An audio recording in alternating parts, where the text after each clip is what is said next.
Hi friends, welcome to my channel my family dairy. ఎలా ఉన్నారండి? అందరూ బాగున్నారా? నేను కూడా బాగున్నానండి. మీరందరూ ఎలా ఉన్నారో నాకైతే కామెంట్ సెక్షన్లో కామెంట్ చేయండి. సో ఇక్కడైతే చూస్తున్నారా, పొద్దున్నే చాలా పెద్ద వర్షం అండి. అస్సలు అనుకోలేదు ఇంత పెద్ద వర్షం పడుతుందని. చల్లగా ఉంది కదా అనుకున్నాను, కానీ చాలా పెద్ద వర్షం పడింది అనమాట సడన్గాన.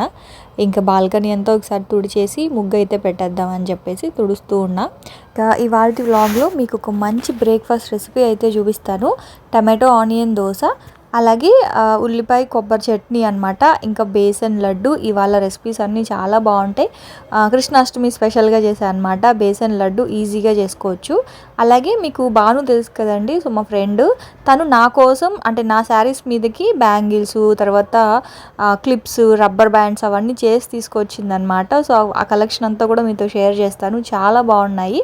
సో వీడియో అయితే చివరి వరకు చూడండి. ఇంక ఇక్కడేమో ఇదిగోండి ముగ్గు అయితే పెట్టేస్తూ ఉన్నా. సో ముగ్గు ఏంటంటే ఈ మధ్య కొన్ని నేర్చుకున్న ముగ్గులు కూడా మర్చిపోయానండి. కొంచెం బిజీగా ఉన్నానా, ఇంక అందుకని ఎప్పుడు వేసి 5 చుక్కల ముగ్గులు అయితే పెట్టేస్తా ఉన్నా. దానివల్ల ముగ్గు అయితే మర్చిపోయాను. సరే అని చెప్పి ఇంక ఇక్కడ ఇవాళ 9 చుక్కల ముగ్గు పెట్టాను. అసలు చూడండి ఎలా వచ్చాయో మెలికలు. అదేంటోనండి, నా ముగ్గు నాకే నచ్చదు. అసలు ఏదో పెడతాను కానీ నాకు ఎందుకో నా ముగ్గు సాటిస్ఫాక్షన్ అయితే ఉండదు. కొంతమంది చెక్క పెడతారు కదా ముగ్గు పిండితోటి, చాలా బాగుంటుంది కదా. సో ఇంకైతే ఇవాళ టిఫిన్లోకి నేను ఇన్స్టెంట్గా టమాటో దోశ అయితే వేస్తున్నానండి. టమాటో ఇక్కడ ఏ వెజిటేబుల్ అయినా తీసుకోవచ్చు. టమాటో కానీ, తర్వాత బంగాళదుంప కానీ, క్యారెట్, బీట్రూట్, ఇట్లా ఏదైనా వెజిటేబుల్ తీసుకోవచ్చు. నేనైతే నా దగ్గర టమాటా, ఉల్లిపాయ మాత్రమే ఉన్నాయి. అందుకే ఇవాళ ఇన్స్టెంట్ టమాటా దోశ, అలాగే ఉల్లిపాయ కొబ్బరి చట్నీ అనమాట. మంచి కాంబినేషన్, చాలా బాగుందండి, నిజం చెప్తున్నా. సో నైట్ ఏంటంటే ఒక గ్లాస్ బియ్యము నానబెట్టేశాను, రేషన్ బియ్యము. సో గ్లాస్ బియ్యం నానబెట్టేసి దాన్ని ఉదయాన్నే కడిగేసిన తర్వాత మిక్సీలో వేసేసుకున్నాను. ఒక 2 పెద్దవి టమాటాలు తీసుకున్నాను. అలాగే ఒక చిన్న కప్పు పెరుగు అయితే తీసుకొని కొంచెం వాటర్ వేసేసి మెత్తగా మిక్సీ చేసుకోవాలన్నమాట. అంటే మామూలుగా మనం రవ్వ దోశ చేస్తాం కదా, సో సేమ్ ఇది రవ్వ దోశ లాగానే, కాకపోతే రవ్వ దోశని మనం పొడి పిండితో చేసుకుంటాము. ఒకవేళ మన దగ్గర పొడి పిండి లేదు అంటే ఇలా బియ్యం పిండిని నైటే నానబెట్టేసి మిక్సీలో చేసుకొని అందులో ఎంత బియ్యం తీసుకుంటామో దానికి సమానంగా రవ్వ అనమాట, బొంబాయి రవ్వ. సో బొంబాయి రవ్వ అంటే ఉప్మా రవ్వ తీసుకొని ఒక 2 స్పూన్స్ మైదా అయితే చాలు. బియ్యము రవ్వ సమానంగా తీసుకోండి. 2 స్పూన్స్ మైదా వేసుకోండి. ఒక చిన్న కప్పు పెరుగు, టమాటాకు లేదు అనుకుంటే మీరు కావాలి అనుకుంటే బంగాళదుంపను కూడా డైరెక్ట్గా వేసుకోవచ్చు. అయితే బంగాళదుంప వేసారనుకోండి, మీరు ఇంకా మైదా వేయాల్సిన పని లేదనమాట. ఆ సాఫ్ట్గా వచ్చేస్తుంది బంగాళదుంపతోటి. సో ఇంక ఇవాళ నేను బంగాళదుంప వేయలేదు కాబట్టి కొంచెం మైదా వేసుకున్నాను.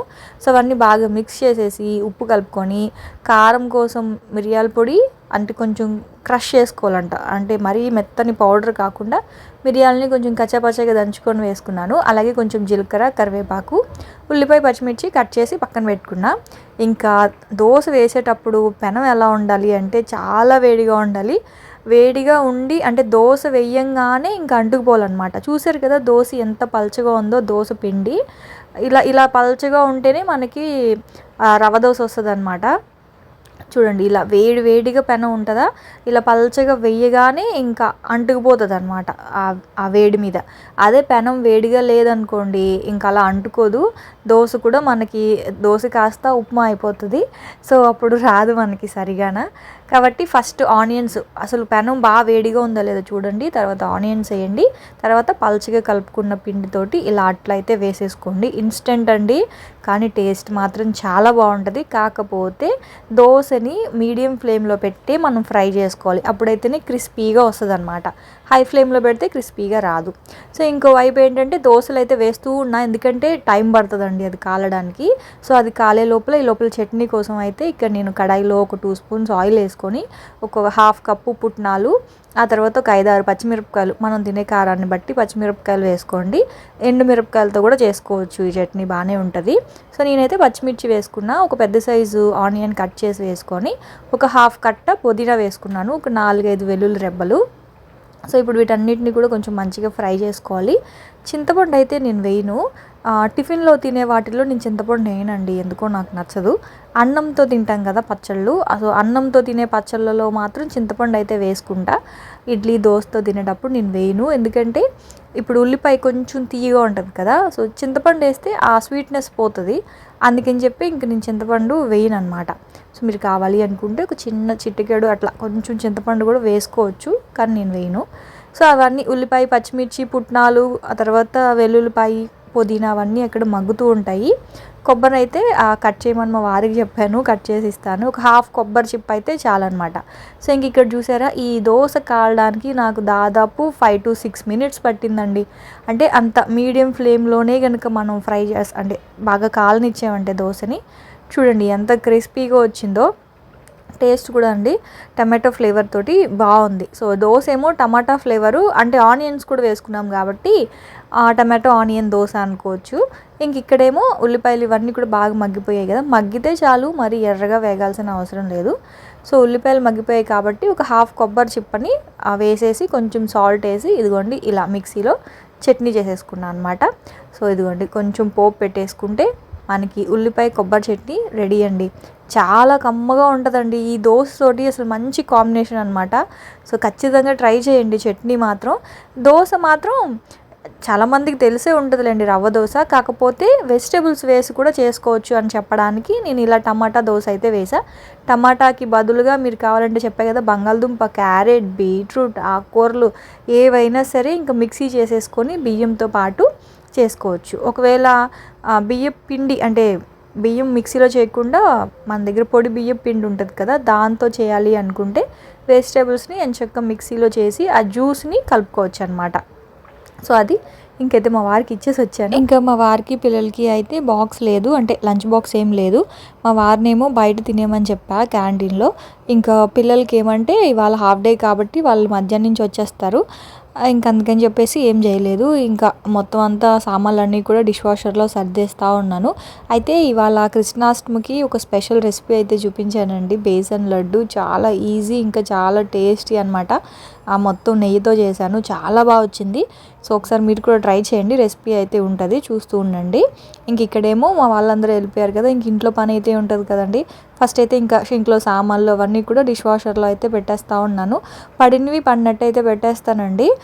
నాకైతే ఒక ట్రిప్పే అవుతుంది, అంటే ఒక్కొక్కసారి సామాన్లు ఎక్కువ ఉంటే నైట్ టైము, అలాగే పక్క రోజు మార్నింగ్ కూడా వేస్తాను. సో సామాన్లు తక్కువ ఉంటే రోజుకి ఒక ట్రిప్పే వేస్తాను. అయితే మొన్న ఒకళ్ళు కామెంట్స్లో చెప్పారనమాట, భారతి ఒకసారి చెక్ చేయండి, సాల్ట్ ఇండికేషన్ చూపిస్తుంది, సాల్ట్ అయిపోయినట్టుంది డిష్ వాషర్లో అని. నిజంగా చాలా థ్యాంక్స్ అండి, ఎందుకంటే 2 days నుంచి నేను ఆలోచిస్తున్నాను, స్మెల్ వస్తున్నాయి అన్నమాట గిన్నెలు. మామూలుగా ఎప్పుడు గిన్నెలు స్మెల్ రావు, చాలా నీట్గా ఉంటుంది, అలాంటిది కొంచెం స్మెల్ వస్తూ ఉందన్నమాట. ఏంటి ఎందుకా అని తర్వాత అర్థమైంది మీరు చెప్పాక, అంటే డిష్ వాషర్లో సాల్ట్ అయిపోయిందని చెప్పి.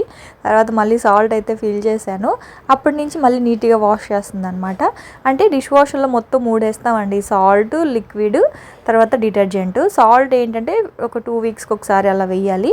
ఆ తర్వాత రిన్సైడర్ లిక్విడ్ అని ఉంటుంది, లిక్విడ్ మాత్రం 1 week ఒకసారి వేసినా పర్లేదు. డిటర్జెంట్ మాత్రం డైలీ వేయాలి.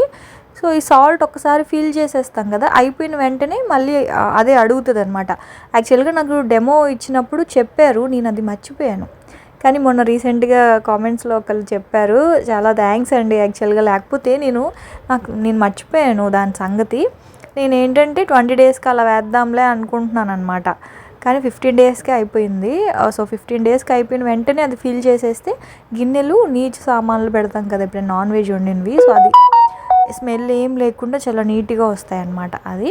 సో ఇంక మొత్తం కిచెన్ అంతా క్లీన్ చేసేసి సామాన్లన్నీ డిష్ వాషర్లో పెట్టేసి ఆన్ చేసేసి ఇల్లంతా మాప్ పెట్టేసి ఇంక నేనైతే స్నానం చేసేసాను. సో పూజ చేద్దామని చెప్పి అయితే కొన్ని పువ్వులు ఉన్నాయన్నమాట, అవి మేడ మీద మొక్కలకు వచ్చాయి. అయితే ఆ పువ్వులు ఇట్లా కొంచెం ఒక బౌల్లో వేసి ఇలా డెకరేట్ చేస్తున్నా, ఏదో కొంచెం సినిమాటిక్గా ఏదో చేద్దాం అనుకున్నాను కానీ పవర్ పోయింది. ఆ తర్వాత ఇంక సరే అని ఫ్లాష్ లైట్ ఆన్ చేసి ఇలా పెట్టాను, బాగున్నాయి కదా.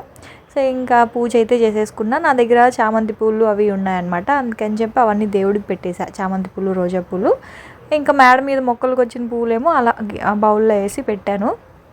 సో ఇంక పూజ అయితే చేసుకున్నాను, కానీ లడ్డూ చేశానని చెప్పాను కదా, అయితే లడ్డు ఇవాళ చేయలేదు, ముందు రోజు చేశాను. సో దానివల్ల ఏంటంటే ఇంకా దేవుడికి పెట్టలేదన్నమాట. మామూలుగా ఖర్జూరం ఉంటుంది కదా, సో ఖర్జూరం పెట్టేసి పూజ చేసేసుకున్నాను. ఇంకా నైవేద్యాలు అయితే ఏమీ చేయలేదు, జస్ట్ అలా ఖర్జూరం పెట్టి పూజ చేసేసుకున్నా. లడ్డు అయితే మాత్రం ముందు రోజు చేసా, ఇంక ఇవాళ వ్లాగ్లో యాడ్ చేస్తూ ఉన్నాను. సో ఇంక ఇక్కడ లడ్డు ఎలా చేస్తున్నానంటే, ఫస్ట్ ఒక మందపాటి కడాయి అయితే తీసుకోండి. అడుగు మాడిపోకూడదు, అస్సలు మాడిపోకూడదు, అందుకని కొంచెం అడుగు మందంగా ఉన్న కడాయి తీసుకోండి. ఆ తర్వాత ఒక కప్పు శనగపిండి, ఒక కప్పు పంచదార, అరకప్పు రవ్వ, బొంబాయి రవ్వ అంటాం కదా, ఉప్మా రవ్వ అనమాట. సో ఉప్మా రవ్వ అనేది ఆప్షనల్. సో తినేటప్పుడు మాకు రవ్వ రవ్వగా తగిలితే ఇష్టము అనుకున్న వాళ్ళు తీసుకోండి, లేదు అనుకుంటే స్కిప్ చేసేసేయండి. సో శనగపిండి పంచదార ఉన్నా చాలన్నమాట. కాకపోతే తినేటప్పుడు ఈ రవ్వ ఫ్లేవర్ కూడా ఉంటే నాకు నచ్చింది ఒకసారి చేస్తే, అందుకని చెప్పేసి ఇంకా రవ్వ కూడా వేసుకుంటున్నా.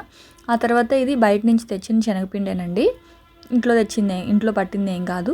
కాకపోతే బియ్య పిండి కలవకుండా చూసుకోండి, అంటే సాఫ్ట్గా మెత్తగా ఉండే పిండి అయితే బాగుంటుంది అనమాట. ఇంక ఇక్కడేమో కడాయిలో నెయ్యి ఎంత తీసుకున్నానంటే, ఇక్కడ శనగపిండి ఎంత తీసుకున్నానో 3/4 కప్పు వరకు నెయ్యి పట్టిందండి. అంటే ఇప్పుడు ఒక 200 గ్రామ్స్ అనుకోండి, 150 గ్రామ్స్ వరకు నెయ్యి పడుతుంది అనమాట. నెయ్యి కొంచెం ఎక్కువ పడుతుంది రెసిపీకి. సో పాలు ఏం వాడం కదా, సో నెయ్యే అనమాట. ఫస్ట్ అయితే 1/2 కప్ వేసాను నెయ్యి. తర్వాత ఆ నెయ్యి కొంచెం వేడెక్కిన తర్వాత అందులో నేను శనగపిండి రవ్వ 2 కలిపి వేసేసా. సో ఏంటంటే మనం చూసుకొని కూడా వేసుకోవచ్చు నెయ్యి అనేది, అంటే ఎక్కువ అయిపోద్దేమో అని ఒకసారి చూసుకొని కూడా వేసుకోవచ్చు. ఫస్ట్ అయితే ఇలా అయింది, మొత్తం అంతా కలిసిపోయింది అనమాట. ఆ తర్వాత నాకు ఎందుకో సరిపోలేదనిపించి ఇంకాస్త వేసాను, ఇంకా సరిపోలేదనిపించి తర్వాత మొత్తం అంతా వేసా. అదే దాదాపుగా 3/4 కప్పు వేసాను అనమాట కంప్లీట్గా నెయ్యి అయితే. సో నెయ్యి అంతా ఏమైందంటే ఇదిగోండి ఇలాగ బాగా ఫ్రై అయిన తర్వాత నెయ్యి పిండిలో నుంచి బయటికి వదిలేస్తుంది అనమాట. ఇదిగోండి ఇలా అవుతుంది మొత్తం అంతా కూడా. సో మంచి వాసన వస్తుంది. శనగపిండి అనేది అంటే సరిగా వేగకపోతే మంచి వాసన రాదు, కాబట్టి అది బాగా ఫ్రై అయ్యి మంచి వాసన వచ్చే వరకు ఫ్రై చేయాలండి, అదే టైం పడుతుంది అంతే. సో ఫ్రై అయిన తర్వాత ఇదిగోండి షుగర్ ఉంటుంది కదా, సో షుగర్ వేసేసి ఒక 3 స్పూన్స్ వాటర్ అయితే వేసుకోవాలండి. ఇదిగోండి ఈ టైంలో వేడి నీళ్ళు ఒక 3 స్పూన్స్ అలాగా జస్ట్ అలా స్ప్రింకిల్ చేసుకుంటే మనకి ఇలా అవుతుందండి. నాకేమైందంటే అక్కడ క్లిప్పింగ్ మిస్ అయిపోయింది. సో ఒకవేళ మీకు వాటర్ వద్దు అంటే, నేను రవ్వ వేసాను కదా, సో ఆ రవ్వ ఏంటంటే మరి కరకరాను బాగా ఫ్రై అయిపోవడం వల్ల మనం తినేటప్పుడు రవ్వగా ఉంటుంది అనమాట. అంటే పచ్చివాసన ఏమీ ఉండదు, కాకపోతే రవ్వ అనేది సాఫ్ట్ అవ్వదు. సో రవ్వ వేసాం కాబట్టి వాటర్ అయితే ఒక 3-4 స్పూన్స్ వాటర్ వేస్తే చాలు. వెంటనే అంటే వేడి నీళ్ళు వేయడం వల్ల పంచదార వెంటనే కరిగిపోయి మనకి ఇలా ఉండ చుట్టేలా వస్తుంది. అక్కడ క్లిప్పింగ్ అయితే మిస్ అయిపోయింది, కంగారులో నేను కెమెరా ఆన్ చేశాను అనుకున్నాను కానీ ఆన్ చేయలేదు. సో అక్కడ క్లిప్పింగ్ మిస్ అయింది. ఒకవేళ మీరు రవ్వ గనక వేయకపోతే డైరెక్ట్గా పంచదార అందులో వేసేసి ఉండలు చుట్టుకోవచ్చు.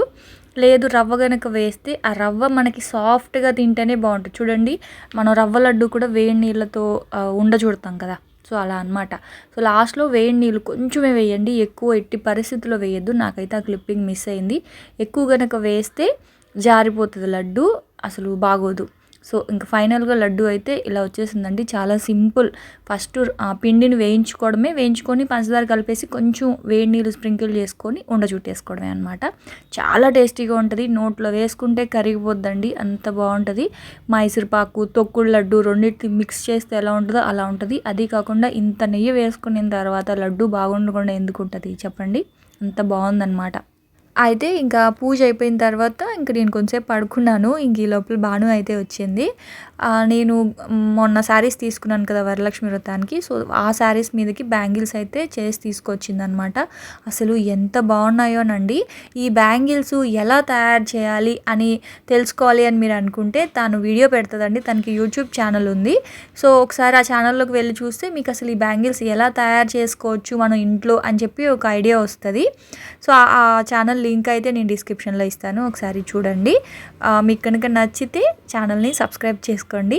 అలాగే మీకు ఒకవేళ బల్క్ అమౌంట్లో కావాలి అనుకున్నా, లేదు మీకు ఇప్పుడు పెళ్ళిళ్ళ సీజన్ కదా, సో ఎవరికైనా రిటర్న్ గిఫ్ట్స్ ఇవ్వాలి అన్నా, లేదా మీ శారీ మీదకి మ్యాచింగ్ మీరు కస్టమైజ్ చేయించుకోవాలి అన్నా సరే తనని కాంటాక్ట్ అయితే మీ శారీ పిక్స్ అవన్నీ తనకు పెడితే తను ఎగ్జాక్ట్ ఏ ఏ శారీ కలర్ అయితే ఉంటుందో మనకి అలాగే బ్యాంగిల్స్ అయితే చేసిస్తుంది. బ్యాంగిల్సే కాదు, ఇదిగోండి ఇక్కడ చూస్తున్నారు కదా, స్టోన్ క్లిప్స్, కుందన్ క్లిప్స్, తర్వాత రబ్బర్ బ్యాండ్స్, ఇయర్ రింగ్స్, రకరకాల ప్లెయిన్ బ్యాంగిల్స్, మనకి హెవీగా కావాలి అంటే హెవీగా, సింపుల్గా కావాలి అనుకుంటే సింపుల్గా, ఇట్లాగా అన్ని రకాల బ్యాంగిల్స్ అయితే తను తయారు చేస్తుంది. థ్రెడ్ బ్యాంగిల్స్ అనమాట. సో ఇవైతే మాత్రం నా శారీ మీదకి, ఇవేంటంటే 2-in-1 బ్యాంగిల్స్. ఆ మధ్యలో గ్రీన్ కలర్ తీసేసి ఎల్లో కలర్ కనుక పెట్టుకుంటే, నా దగ్గర ఎల్లో శారీ కూడా ఉంది కదా, సో ఎల్లో శారీ మీదకి మ్యాచ్ అయిపోతుంది, గ్రీన్ శారీ మీదకి కూడా మ్యాచ్ అయిపోద్ది. కాకపోతే ఎల్లోవి ఇంకా తను చేయలేదు, చేసి తెచ్చిస్తాను అని చెప్పి ఫస్ట్ అయితే గ్రీన్వి ఇచ్చిందనమాట. సో శారీ మీద కనుక పెట్టి చూపించుంటే మీకు ఒక ఐడియా వచ్చేది, కాకపోతే టైలర్ దగ్గర ఉంది శారీ అనేది.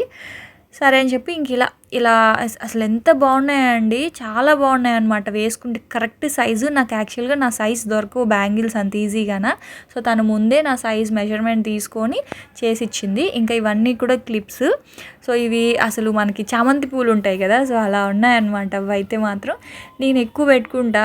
నాకు రబ్బర్ బ్యాండ్స్ ఇలాంటివి ఇష్టం. పెళ్ళిగాక ముందు అయితే అసలు క్లిప్స్, తర్వాత బ్రేస్లైట్స్, తిను బ్రేస్లైట్స్ కూడా తయారు చేస్తుందండి. చెప్తున్నాను కదా, మీకు ఏది కావాలి అన్నా సరే ఒకసారి తన్ని కాంటాక్ట్ అవ్వండి. లేదు అనుకుంటే అసలు తను ఏమేమి చేస్తుంది అనేది అవన్నీ కూడా తన యూట్యూబ్ ఛానల్లో ప్రతిరోజు వీడియోస్ అనేది పోస్ట్ చేస్తూ ఉంటుంది. ఒకసారి మీరు చూడండి. ఒకవేళ మీరే తయారు చేసుకోవాలి అనుకుంటే రా మెటీరియల్ కూడా ఇస్తుంది. ఆ రా మెటీరియల్ కూడా తను సేల్ చేస్తుంది. లేదు అనుకుంటే ఇలాగ ఐటమ్స్ అన్నిటినీ కూడా కస్టమైజ్ చేసి ఇస్తుంది. క్లిప్స్ చూసారా అసలు ఎంత బాగుందో కదా, నేను అడిగి చేయించుకున్నా అనమాట. యాక్చువల్గా తను పెట్టుకుంటే చూశాను ఈ క్లిప్స్, ఈ కాసుల క్లిప్స్ అనమాట. శారీస్ మీదకి చాలా బాగుంటాయి కదా కాసులు వచ్చి, అవన్నీ కూడా హ్యాండ్ మేడే, తానే ఓన్గా చేసినవే అనమాట.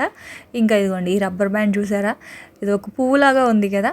సో సేమ్ ఇలాగే మనకి క్లిప్ కూడా వస్తుంది, రబ్బర్ బ్యాండ్స్ కూడా వస్తాయి.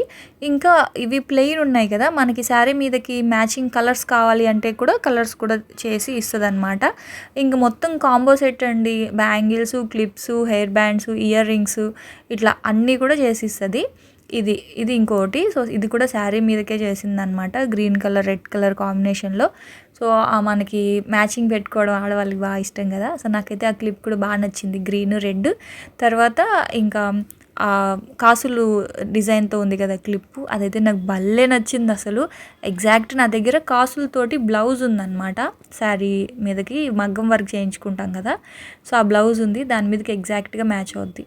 అయితే అది కాసులతోటి వచ్చింది కదా, సో వితౌట్ కాసులతోటి ఇలాగా తామర పువ్వులాగా వచ్చి అనమాట. సో అది కొంచెం హెవీగా ఉంటుంది, అది సింపుల్గా ఉంటుంది. ఇవన్నీ కూడా అండి. ఇంకా మనకి ఎగ్జాక్ట్ కలర్స్ కావాలి అనుకుంటే దానికి చెప్తే ఆ సేమ్ అలాగే కస్టమైజ్ చేసి ఇస్తుంది అనమాట. ప్లెయిన్ బ్యాంగిల్స్ కూడా ఉన్నాయి, ఇదిగోండి పక్కన చాలా ప్లెయిన్ బ్యాంగిల్స్ కూడా ఉన్నాయి కదా.